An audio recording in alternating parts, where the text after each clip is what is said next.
which is coming from radioactivity. So it is saying figure 9.1 shows the deflections produced when radioactive radiations passes through an electric field. So the magnetic field as well as the electric field, they have effect on radioactive radiations. So we have about 3 emissions which are emitted from radioactive sample. The first one is alpha. Okay. Then the second one is beta or beta. Then the last one is gamma. So you need to know in terms of the nature of these radiations. So when it comes to the nature of alpha, it has the nature to that of helium. So the way helium looks like, that is how alpha looks like. So in terms of the charge, alpha is positively charged. Then what about the beta? Beta, it has the nature to that of an electron. So it has the nature of an electron, and then in terms of the charge, it is negatively charged. Okay. Then when it comes to gamma, it has the nature to that of neutron. It has the nature to that of neutron, and then in terms of the charge, it has a 0 charge. So it doesn't have a charge, or in short, it's just neutral like that. So this is the electric field. So if this is the negative charge and this is the positive charge, so let's say we have a negative charge there, and then we also have a positive charge here. What do we know about like charges? If you have positive and positive, here there will be repulsion. Okay, there will be repulsion. Then if you have negative and positive, here there will be attraction. Okay, so that is one thing that need to know. Since alpha is positive, it's more like they are coming like this. We have positive, which is alpha, also have a negative, which is the beta. Where is alpha going to go? Is it to the positive charge or to the negative charge? It is going to go to the negative charge, because we know to say that unlike charges, they attract. Since this is negative, which is the beta, it is going to go to the positive charge, because we know to say that unlike charges, they attract, but like charges, they repel. For gamma, it has a neutral charge or 0 charge. So meaning this one, it has no effect. Let me say the electric current has no effect on gamma. So meaning to say this is going to be gamma. So that is how you're supposed to assume this one. So identify the radiations presented by the letters A, B, and C. So A is deflecting toward the negative charge, meaning to say this is alpha. The reason is simple, because alpha is positive, so it has to deflect to the negative charge. Then about B is not affected by any electric field here, so B is gamma. Then for C, it's deflecting toward the positive charge, meaning to say that is beta, because you know to say that beta is negatively charged.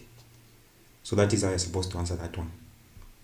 Then for question B, which of the radiations A, B, or C would be most suitable for prolonging the shelf life of tomatoes?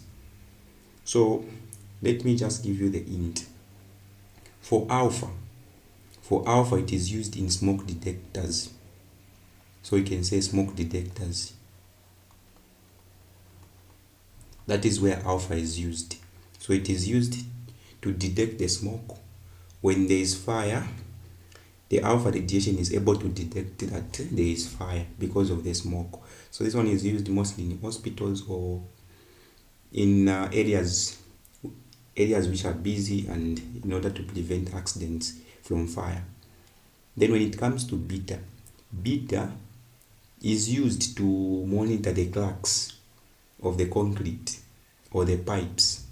Okay, so cracks of monitoring the cracks of the pipes as well as the concrete, we use beta. Then when it comes to gamma, because of its penetration, it is able to penetrate, or it has higher penetration, meaning to say this one is used for preserving food. Those are foods that you buy, like what's this?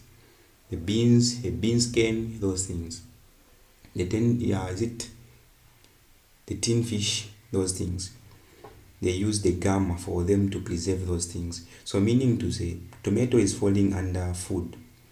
Okay, so we are going to say this is going to be gamma because of what? Its penetration. So that is gamma. Okay. Then we have cobalt 60 is a beta emitted, or is a beta emitter when a half-life of 5 years. Let me just say, cobalt 60 is a beta emitter with a half-life of 5 years. So we have half-life here, which is equal to 5 years. So what is the question saying? So remember, we are talking about beta here. So what is the nature of beta emission? So like I said, the emission of beta is what? The electron. So we can say the nature of beta is fast moving electron. Fast moving electron. Or you can just say an electron. Fast moving electron. Then we are done. For Roman numeral number 2 is saying, what are the proton number and neutron number of the nucleus after beta emission from a cobalt 60 nucleus? So you need to understand the decaying equation for beta as well as alpha and gamma. So let me start with alpha. So for alpha, let's say for example we have a radioactive element X having the mass number A, the proton number Z. Once this one decays, let's say it is producing Y. So what is going to happen to the mass number is that, since you know to say that helium looks like this, that's the mass number of 4. You just put it here. That's the mass number of 4 and the electron number of 2. So we have 4 here and 2. So the mass number is going to be reduced by 4. The proton number is going to be reduced by 2. Then we need to write the nature of this alpha, which is the nature to that of helium. Then plus energy. So in terms of the equation for alpha, this is how you're supposed to write. So meaning to say, if the mass here, let's say is 28, then let's say the electron number here is 11. Meaning to say here, what are we going to have? 28 minus 4, that is 24. Then 11 minus 2, and then you're going to find the answer, which is 9. So that is what you're going to write on this part here. Now what about the decaying of beta? So for beta, since it has a nature to that of an electron, let's imagine if we have a radioactive being represented by X. Once this one decays by beta, what is going to happen is that, let's say it produces Y. The mass number is just going to remain constant. It's not going to change. But what is going to happen to the proton number is that it is going to be added by 1, then plus the nature of an electron, or beta, then negative 1, then plus energy. So this is what we are going to do. Since here we have this cobalt 60 and it has emitted through beta, so we have cobalt here. The mass number is just going to remain the same, which is 60, or the nucleon number is going to remain the same. But what about the proton number? Since it is 27, it is going to be 28. So here they're just asking us the proton number. Remember, the proton number is equal to the electron number. So we have the proton number being equal to 28. What about the nucleon number? The nucleon number is same as the mass number. So we have 60. It's not changing. What about the last one, the gamma decaying equation? The gamma, let's say you have X. So for gamma, nothing is going to change. Everything is just going to remain constant. So Y is going to be A, then Z, and then plus the nature of gamma, which is Y. Then from there, you are done. So now the last question. The last question, remember in this question we have been given the half-life, so we can just write half-life here. So the question is saying calculate the time required for the activity of a freshly prepared sample of cobalt 60 to fall to 1 over 32 of its initial value. So for it to fall up to this point here, what are we going to do? So you need to remember the formula. Number of half-lives is equal to the time taken being represented by capital 13 divided by the half-life being represented by small 13. So this is what we have now. We are looking at the time.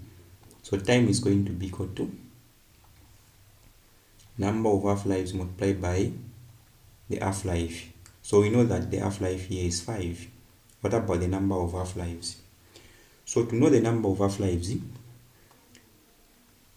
always you need to imagine that the mass is starting from 0 grams. Let me say from 1 gram.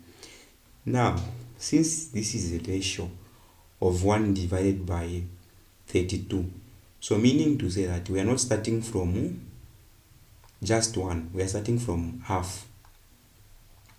Let me repeat on that one. So always, whenever they haven't given you the original mass of a radioactive sample, you need to start from 1 gram. Then you start doing your calculations or your operations until you find the answer. Now that this is a fraction, 1 over 32, so meaning to say, this is the, I can say this is the what? This is the mass which was remained, isn't it? This is the mass which was remained. Actually, if we have 1 over 2,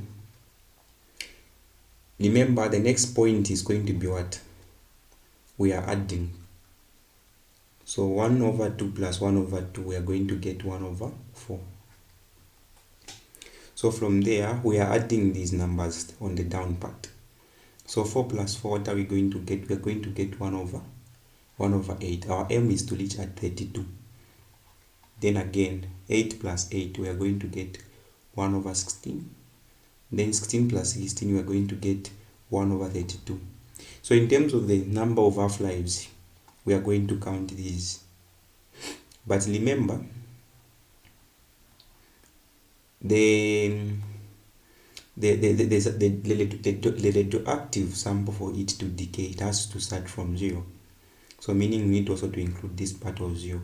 So from 0, we are counting from 0. There is nothing like, let's say if something is decaying, always you need to take it.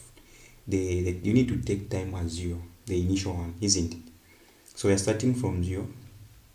It has decayed from 0 up to 1 over 2. From 1 over 2 to this point up to 1 over 32.